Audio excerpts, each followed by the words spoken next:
This is Miss Pi again, and in this video I'm going to show you examples of the 5 different types of equations that you can graph and then just click and drag on them to get them where you want them to be. Okay, if you look on my screen, I have 3 different types of equations already on there. I'm going to show you those first, and then I'll show you the other 2. So the first one we're going to look at is our linear equation in this one here, and notice how I have it where it's almost lined up with this line on my pencil, and it's not quite there. So I'm going to move my cursor, and notice how I now have, instead of a pointer, I now have this 4 pointed cross type thing. I'm going to just click on it, and then I can move it up or down on the y-intercept. So all this does is it changes your y-intercept. Okay, and I've kind of already experimented with this a little bit. That's why the slope is so nice and neat. Now, but what if we had a slope? Let me change it real quick. What if my line had this slope like this or like that? Okay, notice the slope is nowhere near the slope that I need for this pencil. So so what I can do, and I can go to either end of my line, and notice how my pointer is changing to these 2 curvy arrows, and I'm going to click on it, and then I'm going to drag it with my arrows over here. So when we click on it, we click on it with this, and then you can drag it down, up or down, to where you want it to be. Okay, so you have to have those arrows first, and then you click on the center of your mouse pad up here. All right, so that's the linear equation. You can adjust the slope. You can also adjust the y-intercept. Now, because I'm done with this line, I'm going to go ahead and hide my equation so it's out of the way. Now let's look at the second equation, my parabola. And again, if I move it to the vertex of the parabola, I will be able to move it down and up. I can also move it side to side, and all that does is it changes the vertex, or the location of the vertex of my parabola. Now, notice if I move it over here, I kind of can use part of this to get this curve of the wing, or if I move it over here, I could get a little closer to the eagle's wings and back. Okay. Now that's for the vertex. Now if I move my cursor to the edges, I get this little, I don't know, they're crosses, but with arrow points on only 2 ends, and I can make change the, oh my goodness, my mind just went blank. The narrowness or the wideness, I can stretch or compress the graph, can make it super skinny, or I can make it really wide. I can also make it negative and turn it upside down. So let's say I decided that I wanted to graph the top of the bird's head, and I can do it fairly easy just by clicking and dragging this and then changing how wide it is. Okay, so these types of equations are really fun to work with because they're super easy to just click and drag and move it where you want it. And oops, let me move the equation. And you can do tons and tons of stuff very quickly with the equations where you can click and drag them. Let me kind of get it back to where I wanted it. Let me see. There we go. Right there. All right, so now I'm done showing you this one, so I'm going to go ahead and hide this equation so it's out of my way. My third equation is a log function, and notice instead of having it a log-based sum number, I'm using my natural log.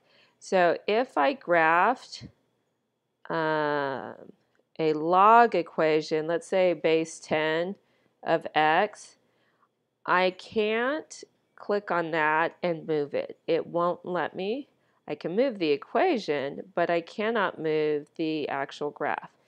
So if it's in log format, you won't be able to move it. But if it's your natural log, and yes, this is still a logarithm function, then you can click on it and drag it. Notice I have those weird arrow things, and I can change the curvature, or I'm changing how far up and down it goes. Okay, if I move to this center part of my curve, I get this little thing, and I can move it left and right. I can move it up and down. I can move it all sorts of different places. Let's see, I wanted to graph this part right here, this bottom part of the bird's neck. Okay, I was able to do that by very quickly just clicking on it and moving it to where I wanted it to go. Okay, so now I have the bird's neck done, and I'm going to hide my equation. Now to show you the other two equations that you can click and drag. These are your conic equations, and to graph these you have to go to Menu, go to Graph, Equation Templates, and you can move your circle if you use this center form, and I know most of you have no idea how to graph a circle. So initially, just put ones in all of these numbers and push enter. That's what your circle looks like. Okay. Now you may not know how to change or what all of these numbers do, but there's sometimes where you just really need a perfect circle and you don't really care what the equation is. And notice how when I click on the center of my circle, I get the four-pointed cross, and I can just move it wherever I need it to go. Well, if you look at my pencil down here, I need a circle right there. So I'm just going to put the center of this circle right in the center of my pencil top. Okay, and now this circle is a little bit too big, so I'm going to go to the edge and click on it, and I'm going to make it smaller. Okay, and I now have a perfect circle right there to go for my eraser top. Okay, and again, these I can still hide them. I just click on the equation, hit delete. The graph is still there, but my formula is out of the way. All right, now the last function that I can click and drag is my ellipse. I'm going to show you how to graph it. You're going to go to Menu, Graph, Equation Templates, and that's where you'll find the ellipse. Now with this one, you want to use different numbers for each one of your boxes. So let's start off with a 1, a 2, a 3, and a 4, and then push enter. Now notice, like the circle, you have this little center that you can put in, and I want to click and drag this ellipse to make my eyeball right here. So I'm going to click it and move the center to the eyeball. And now let me move my equation out of the way. Now, so I have it almost centered right on the eyeball. Is it there yet? Almost. Okay. For this, I need to make my ellipse smaller. It's definitely too big. So I'm going to try to change the sides. And notice how, where was it? I cannot, that's for my black graph, but for my pink graph, I am not able to change the size of the ellipse. So I can move the center around, but I cannot change the sides. So notice, remember how I put a 3 and a 4 here and here? Those are staying the same. I'm just changing the location of the center of it. So for the ellipse, you can change the center, but you cannot change the size. To change the size, you have to actually change your numbers that are in the ellipse. So in this case, I want it much smaller, so I'm going to change this 3 to a, let's say a 0.5. I want it really small. And this one, I actually want it shorter than it is wide, so let's make that a 0.25. Okay, I actually did a really good job there. Notice my eyeball is more, it's flatter up and down than it is wide, and it's still centered on that eyeball. And I can keep adjusting this, and to just give you a hint, the 0.5 here changes how the width of your ellipse. The 0.25 here is changing the height of the ellipse. So if I wanted to make this narrower, or shorter, excuse me, if I want to squish it vertically, then instead of a 0.25, maybe I just do a 0.2. And if I want to make it narrower horizontally, instead of a 0.5, maybe a 0.4. Okay, and see how it gets just a little bit smaller for me. All right, so I'm done graphing all the equations that I can click and drag. Those are the 5 equations. You have your linear function, your quadratic equation, your natural logarithm, your circle, and then your ellipse. And the last thing I want to show you is one bit of caution. Let's say we're done graphing these circles and ellipses, which are conic functions, or conic equations, excuse me.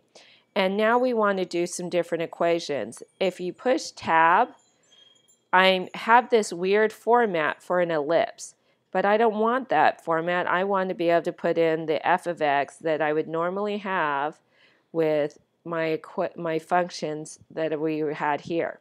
Okay, so there's 2 different ways to go back to the function format instead of the ellipse format. So anytime you're stuck with this one, okay, notice if I push tab, I'm back to the ellipse format. There's 2 ways I could get to the function format. I can just double click on one of the graphs that is a function and then use my down arrow key to get to the first empty function, and then I could just type in the equation there. Okay, another way to do that is if we are stuck with the, not with that function, if we're stuck in the equation format with our circles and ellipse and I want to get back to a function format, I can go to menu, graph, and then function. That one takes a little bit longer if I only have a few graphs, a few equations graph. But if I had like 30 or 40 equations and I double clicked on one of my lines, it may take me to F1 and I would have to keep pushing this down arrow key until I got to the first empty graph or empty slot.